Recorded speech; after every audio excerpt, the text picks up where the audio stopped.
అందరికీ నమస్కారం. నా పేరు మాంకాళి సుగ్న, స్వగ్రామంగూడెం, మండలం బెజ్జింకి, జిల్లా సిద్దిపేట్. కవిత శీర్షిక బహుజనుల ఆశాజ్యోతి.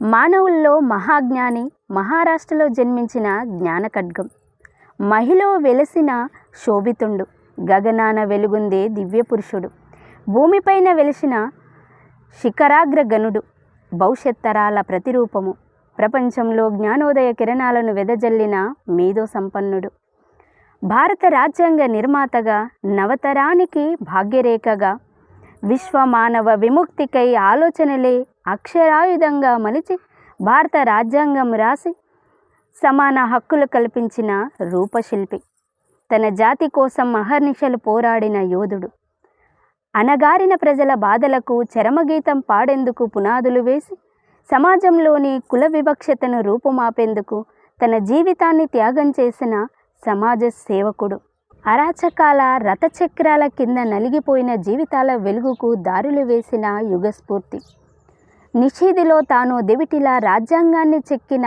పదునైన ఉలి, బహుజనుల చీకటి దారుల్లో కాంతులు నింపి కాలాన్ని ఎదిరించి కదము తొక్కిన సత్యశోధకుడు, విశ్వమానవాళి హృదయ విజేత, బహుజనుల ఆశాజ్యోతి, పేదల పక్షపాతి, ఆదిత్య హృదయుడు, స్వేచ్ఛ, సమానత్వం, న్యాయం యొక్క స్ఫూర్తిదాత. రాజ్యాంగం దుర్వినియోగం చేయబడిందని నేను కనుగొంటే దాన్ని కాల్చే మొదటి వ్యక్తి నేనే అంటూ చెప్పిన గొప్ప మానవతావాది. ధన్యవాదాలండి.